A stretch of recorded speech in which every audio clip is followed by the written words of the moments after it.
Ram Ram. India news Haryana देख रहे हैं आप। आपके साथ मैं हूं रोशनी सिंह। और चलिए खबरों की शुरुआत करते हैं दिल्ली ब्लास्ट से जुड़ी हुई इस वक्त की बड़ी खबर से, जहां ईडी को अल फलाह ट्रस्ट के अध्यक्ष की रिमांड मिली है। देर रात 1 बजे तक सुनवाई के बाद ईडी ने हिरासत में लिया है और 13 दिन की ईडी हिरासत में जवाद अहमद सिद्दीकी को लिया गया है। तो ईडी को अल फलाह ट्रस्ट के अध्यक्ष की रिमांड मिली है। देर रात तक कार्रवाई चली, जिसके बाद ये अल फलाह ट्रस्ट के अध्यक्ष की रिमांड ईडी के हाथों लगी है। तो दिल्ली ब्लास्ट से जुड़ी इस वक्त की बड़ी खबर आपको बता रहे हैं, जहां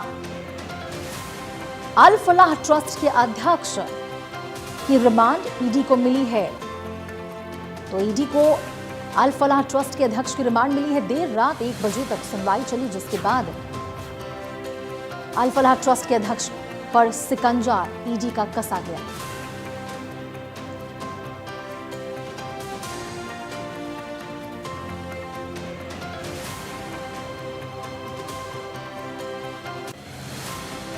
और अब आपको ग्राफिक्स के जरिए समझाते हैं कि जो अल फलाह ट्रस्ट के चेयरमैन हैं, उनके ऊपर आखिर क्या क्या गंभीर आरोप जो हैं वो लगे हुए हैं।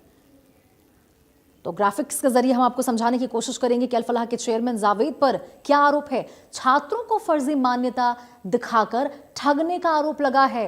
अल फलाह के चेयरमैन पर गलत तरीके से करोड़ों की कमाई करने का आरोप भी लगा हुआ है।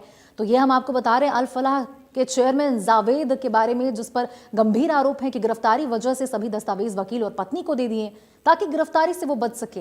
यूनिवर्सिटी ने फर्जी NAAC मान्यता दिखाई है। तो ये सभी आरोप हैं अल फलाह यूनिवर्सिटी के चेयरमैन पर। खुद को UGC की धारा 12B में मान्यता प्राप्त बताया। 445 करोड़ रुपए गलत तरीके से कमाए गए हैं।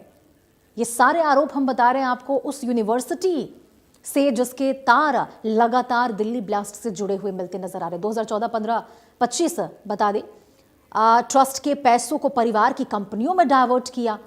तो जो ट्रस्ट के पैसे आते थे उनको अपने परिवार के अलग अलग कंपनियों में उसने डाइवर्ट कर दिया। छात्रों को फर्जी मान्यता दिखाकर ठगने का आरोप अल फलाह के चेयरमैन के ऊपर लगाया गया है। गलत तरीके से करोड़ों की कमाई करने का भी आरोप है।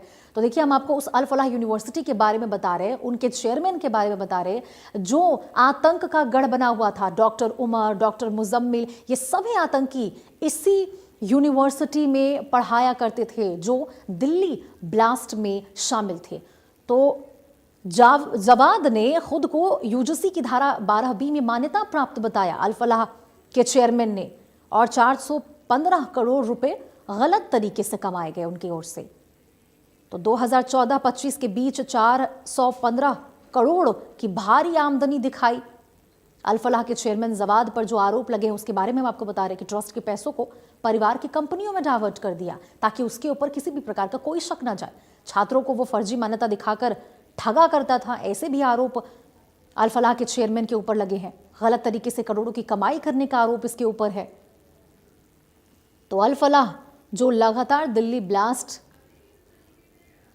से जुड़ा हुआ है, जिसके तार लगातार जुड़ते हुए नजर आ रहे हैं, अब जाकर अल फलाह के चेयरमैन पर ईडी ने शिकंजा कसा है। देर रात तक सुनवाई चली और उसके बाद ईडी की हिरासत में अल फलाह ट्रस्ट के चेयरमैन आ चुका है। तो ईडी को अल फलाह ट्रस्ट के अध्यक्ष की रिमांड मिल गई है। बड़ी खबर ये आपको बता रहे हैं। देर रात तक आपको बता दें कि सुनवाई चली और उसके बाद ईडी के हिरासत में अल फलाह ट्रस्ट के चेयरमैन को लिया गया है।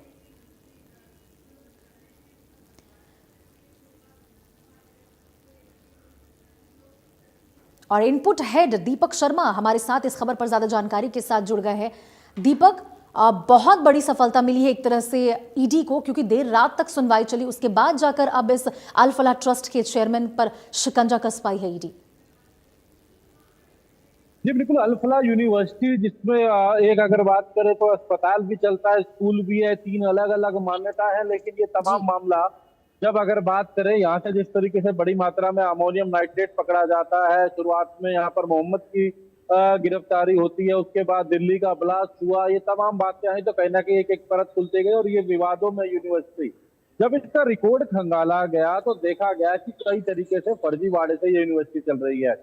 अल फलाह यूनिवर्सिटी की बात करें तो ये कहीं ना कहीं सामने आया कि आप फर्जी तरीके से इन्होंने अपनी UGC से NAAC से अपनी जो अप्रूवल दिखा रखी है, मान्यता दिखा रखी है।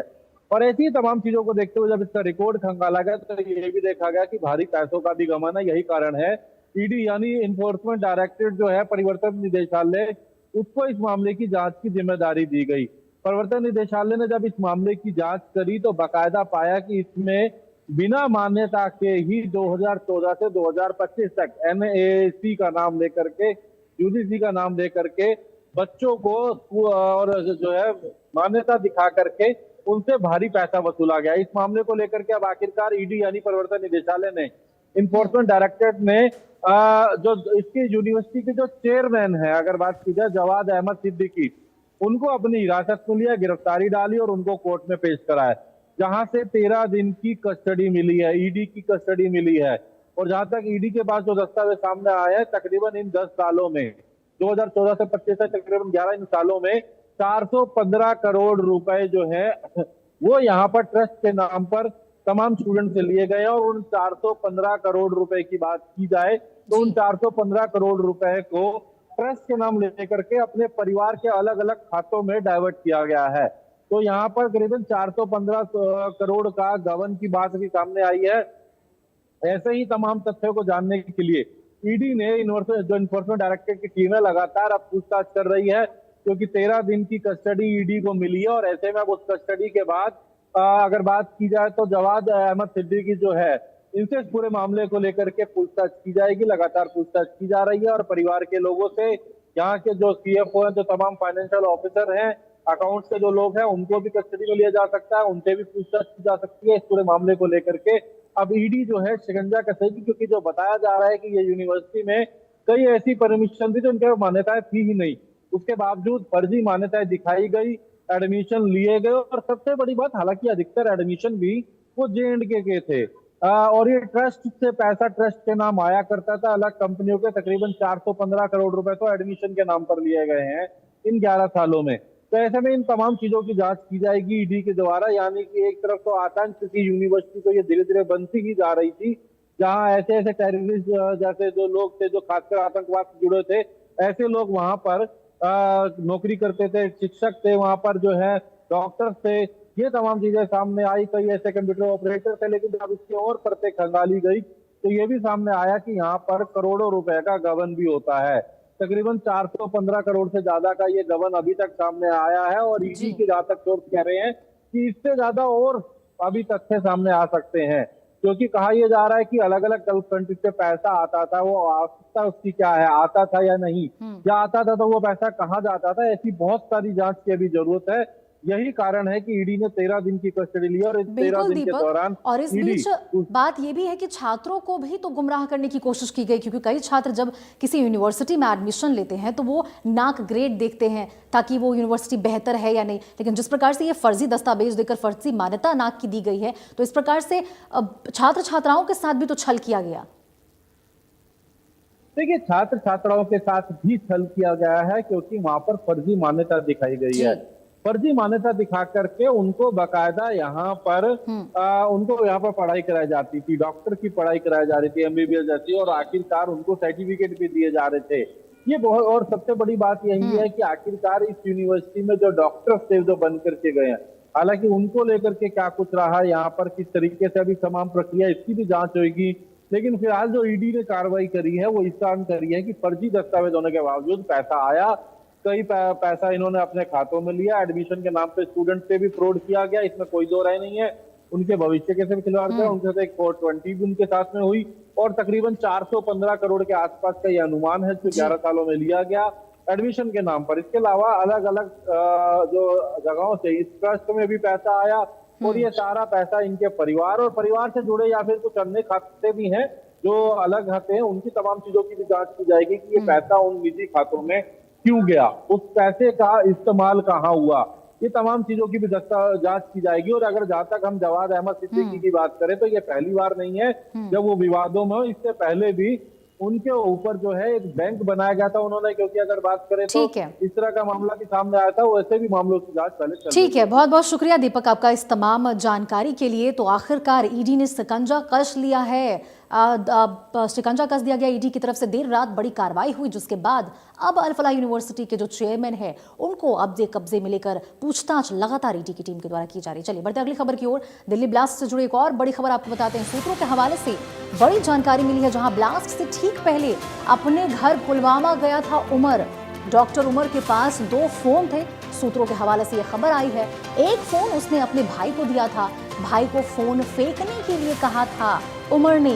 गिरफ्तारी की खबर के बाद तालाब में फोन को फेंक दिया गया था, जिसके बाद उसे रिकवर किया गया। इसी फोन में मिला था आतंकी उमर का वीडियो, आत्मघाती हमले का वो वीडियो। आपको बता दें कि इसी फोन में मिला था, जिस फोन को उमर ने अपने भाई को सौंप दिया था ये कहकर कि उसे फेंक देना, क्योंकि अब उसके ऊपर जो कार्रवाई है और जो जांच पड़ताल तेज हो गई थी तो इसकी तलवार जो है वो उसके ऊपर लगातार लटक रही थी। और इस डर से 2 फोन उसके पास थे, जिसमें से एक फोन आपको बता दें कि उसने अपने भाई को सौंप दिया। तो ब्लास्ट से ठीक पहले उमर पुलवामा गया था। आपको बता दें उमर वही आतंकी है जो दिल्ली के लाल किले में जो विस्फोट हुआ उस वक्त वो कार में मौजूद था और विस्फोटक के साथ उसने उस कार को उड़ा लिया, जिससे इतना बड़ा धमाका हुआ और कई लोगों ने अपनी जान गंवा दी। तो बता रहे हैं आपको कि ब्लास्ट से ठीक पहले जो पुलवामा में उसका घर है उमर का, वहां वो गया, वहां 2 फोन उसके पास थे, उसमें से एक फोन उसने अपने भाई को दी और उसे तालाब में फेंकने को कहा, क्योंकि उसे पता था कि अब जो जांच एजेंसियां हैं वो उसके पीछे पड़ जाएगी, फोन खंगालेगी, उसके जितने भी चीजें हैं, संदिग्ध चीजें होंगी, उन सभी को खंगालना शुरू किया जाएगा। तो इस प्रकार से उसने अपने भाई से कहा कि तालाब में फोन फेंक देना, और ये भाई ने उस फोन को तालाब में फेंक दिया था, जिसके बाद उस फोन को रिकवर किया गया। और उसी फोन से आपको बता दें कि